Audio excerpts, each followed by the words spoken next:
Hello दोस्तों, स्वागत है आप सभी का एग्जाम बी में। सो गाइस, जैसा कि आप सभी को पता है एमआरएस की वैकेंसीज निकली है जैसे कि अकाउंटेंट के लिए हम लोग यहाँ पे तैयारी कर रहे हैं। हमारे साथ आपको तैयारी करनी है तो आपने लिंक में डिस्क्रिप्शन में हमने गूगल फॉर्म लगा रखा है, आप उसको भर सकते हैं और हम आपको जरूर कॉन्टेक्ट करेंगे। यहाँ पे हम लोग इस वीडियो में हम लोग समझने वाले हैं कि यहाँ पे क्या क्या चीजें हैं, आपको जीएस कैसे कवर करना है। जीएस कवर करने से पहले समझ लो कितनी वैकेंसी होती है, कितनी सैलरी होती है। ओके, यहाँ पे मैं आपको उसका सिलेबस बताऊंगा, एग्जाम पैटर्न बताऊंगा, अकाउंटेंट का भी और जेएसए का भी। दोनों में से कौन सा आप भर रहे हो, दोनों ही आपके लिए यहाँ पे इजी होगा, मतलब कि आप समझ जाओगे कि हाँ दोनों का कैसे कैसे है। अब देखो यहाँ पे अगर हम लोग बात करते हैं जेएसए की, इसे हम बोलते हैं नॉन टीचिंग पोस्ट, यानी कि टीचिंग वाले सिर्फ किस में आएगी, प्रिंसिपल, और यहाँ पे पीजीटी और टीजीटी ये होती है टीचिंग पोस्ट। अब एक ही स्कूल में ना टीचर्स के अलावा और भी चीज होती है, अकाउंटेंट होता है वहां पे सेक्रेटरी असिस्टेंट होता है, मतलब कि आप ये बोल सकते हो क्लर्क बोल सकते हो, जेएसए को क्लर्क बोलते हैं। ओके, तो यहाँ पे समझो जेएसए की 759 वैकेंसीज हैं, अकाउंटेंट की 361 है। इसमें आपको बीएससी चाहिए, बीकॉम चाहिए, और इसमें आपको क्या चाहिए, 12th चाहिए बस। और ये जो लैब अटेंडेंट है इसमें आपको 10th पास चाहिए। अगर आपका 10th पास के पास प्लस आपको एक यहाँ पे कोर्स मांगा गया है लैब अटेंडेंसी में, दूसरा यहाँ पे अगर आपका 12th विद साइंस है तो भी आप इसको भर पाएंगे। हम इन दोनों के लिए कर रहे हैं बस, क्योंकि इन दोनों का हमारे पास हो जाएगा इजीली, अकाउंटेंट का भी इसमें कोई प्रॉब्लम नहीं है। अब आप ये देखोगे ये वाला इंपॉर्टेंट है आपके लिए। ओके, अब ये देखो 759 और 361, अब इन चीजों को समझना है यहाँ पे।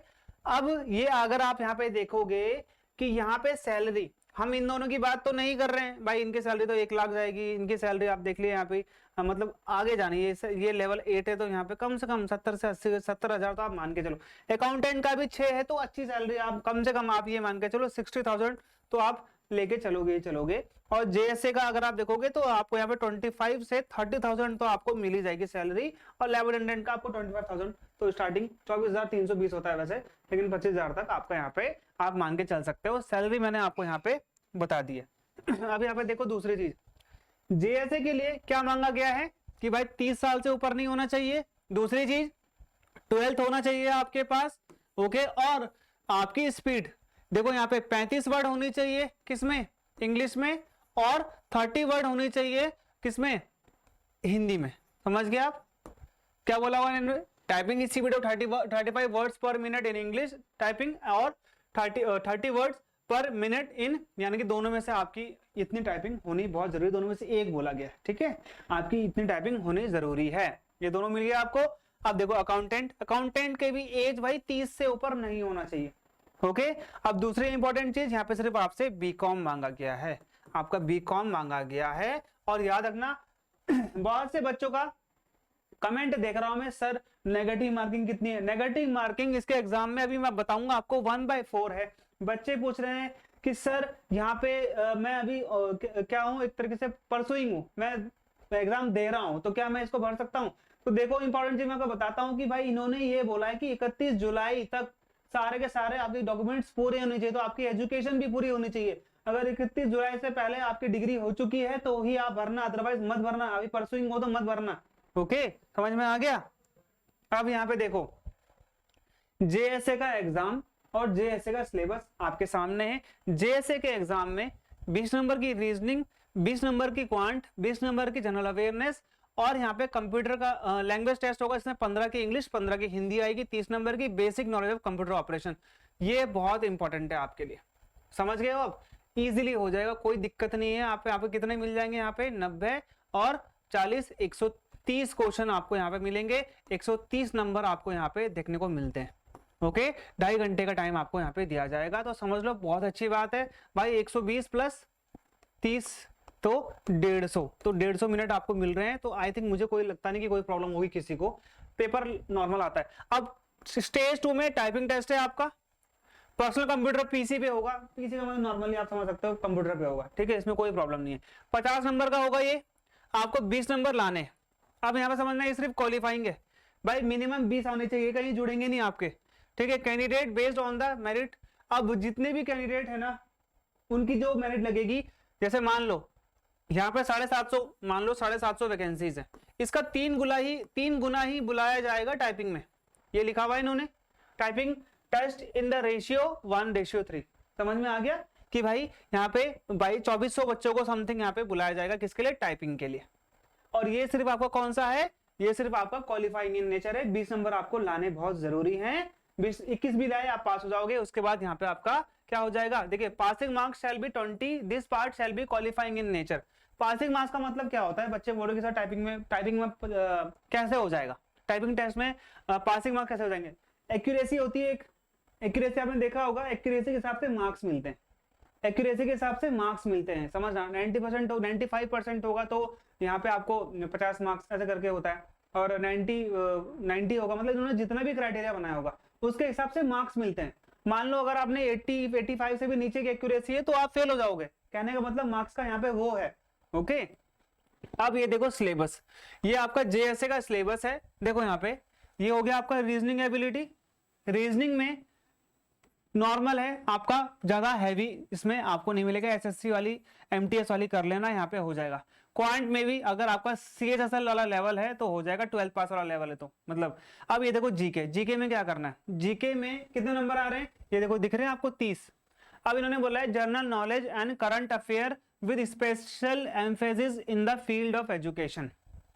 ठीक है, यहाँ पे इन्होंने क्या बोला, general knowledge and current affair with special emphasis in the field of education. अब ध्यान रखो, नेशनल एजुकेशन पॉलिसी तो जरूर पढ़ लेना, new education policy, national education policy जो भी आप बोल सकते हो, ये जरूर पढ़ना है। अब दूसरी चीज इंपॉर्टेंट मैं यहाँ पे लिखता हूँ, जनरल नॉलेज में क्या करना है आपने, लास्ट 6 मंथ के करंट अफेयर जरूर पढ़ना, अगर इसमें से कुछ एजुकेशन से रिलेटेड है वो पढ़ लेना।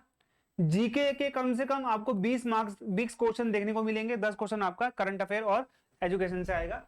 एजुकेशन मतलब है जो करंट अफेयर एजुकेशन से रिलेटेड होगा। जीके में आपने क्या करना है, जीके में आपका क्या हो गया, पॉलिटिकल साइंस, जीके में आपका हो गया ज्योग्राफी जिसमें इंडियन और वर्ल्ड है, इसमें आपका हिस्ट्री हो गया जिसमें आपका एंशिएंट मेडिवल मॉडर्न है, और यहाँ पे आपका इकोनॉमी हो गया जो कि आपका नॉर्मल है। ये 4 हैं आपके, इन चारों के शॉर्ट नोट्स भी अगर आप कर लोगे तो भी आपको यहाँ पे फायदा हो जाएगा। इनके नोट्स हमारे पास हैं, अगर आप चाहते हो कि हमारे साथ तैयारी करोगे, आपको चाहिए कि आपका सिलेक्शन हो तो आपको हमारे साथ जुड़ना पड़ेगा। आप जुड़ जाओगे आपको निश्चित ही फायदा मिलेगा। ऐसा कुछ है नहीं कि आपके फायदा नहीं होगा और आपको बुलाया जा रहा है या फिर आपको कहा जा रहा है, ऐसा कुछ नहीं है। शॉर्ट नोट्स भी अगर आप कर लोगे तो भी आपका हो जाएगा, हैवीली नहीं जाना है। अगर आप सोचते हो कि यार मेरा यूपीएससी का लेवल की मैंने तैयारी कर ली है, इसमें तो यूपीएससी से क्लियर हो जाएगा तो ये क्यों नहीं होगा क्लियर, ऐसा नहीं होता। कभी भी हम क्या करते हैं, हम कभी कभार इतना डीपली पढ़ लेते हैं कि हमको उतना डीपली पढ़ने की जरूरत नहीं होती, लेकिन हम लोग उन पॉइंट को छोड़ देते हैं जो फैक्ट होते हैं या फिर जो छोटे पॉइंट्स होते हैं। ओके, जैसे कि अगर मैं आपसे पूछूं अलाउद्दीन खिलजी का बचपन का नाम क्या था, गुरसास पता, ओके तो ये गुरसाहिब सबको पता है, तो ये अगर वहां पे आएगा अली तो क्या आप अली को टिक करोगे, गुरसाहिब से नहीं था, वहां पे अली था। तो यहाँ पे ध्यान देना कि उसका नाम जो था अली गुरसाहिब था। ओके, तो वहां पे अली भी आता है गुरसाहिब भी आता है, तो ये चीज पता होनी चाहिए हमेशा। तो यहाँ पे ध्यान दो कि भाई ये जीके में आपने इन चारों को करना है, शॉर्ट तरीके से करना है, बहुत हैवीली मत घुस जाना।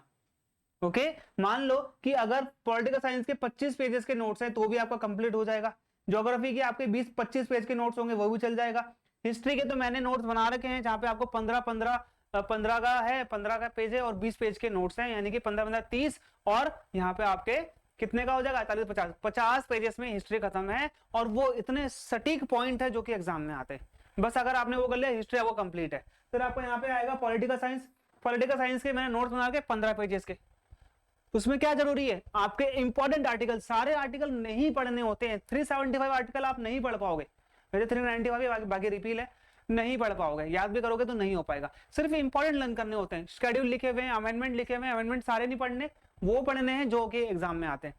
कमीशन के बारे में पढ़ना है, जो कमीशन इंपॉर्टेंट है, बाकी कमीशन के बारे में नहीं पढ़ना है। ठीक है, तो ये हो गया। ज्योग्राफी में, इंडियन ज्योग्राफी में अगर आप पढ़ोगे नदी तंत्र जरूर पढ़ना है, गंगा ब्रह्मपुत्र जरूर पढ़ना, यमुना मत पढ़ो भले ही, ठीक है। उनकी ट्रिब्यूटरी जरूर पढ़ लेना, जैसे केन बेतवा किसकी ट्रिब्यूटरी है, ठीक है, केन बेतवा चंबल यमुना की है, ओके, सोन किसकी है, गंगा की है। तो ये सब चीजें अगर आप पढ़ोगे तो आपको इजी रहेगा ज्योग्राफी में। ज्योग्राफी में इंडियन ज्योग्राफी ज्यादा फोकस करना, वर्ल्ड ज्योग्राफी पे फोकस मत करना। पॉलिटी मैंने बता दिया, ज्योग्राफी मैंने बता दिया आपको। अब यहाँ पे आप ध्यान देना कि जो मैंने आपको बताया हिस्ट्री वाला, हिस्ट्री में आपने मेन फैक्ट्स को बट पढ़ना है, ज्यादा नहीं पढ़ना। इंडस वैली सिविलाइजेशन में आपको 3-4 फैक्ट्स पढ़ने कि भाई इनका पोर्ट कहाँ पे था, इनका पोर्ट कहाँ पे था, लोथल में था। अगर आपसे दूसरा पूछे कि भाई इनके जो चूड़ियों की फैक्ट्री कहाँ पे थी, वो कालीबंगन में थी। डबल स्टोरी बिल्डिंग कहाँ पे मिली है, तो ऐसा करके आपने देखना है।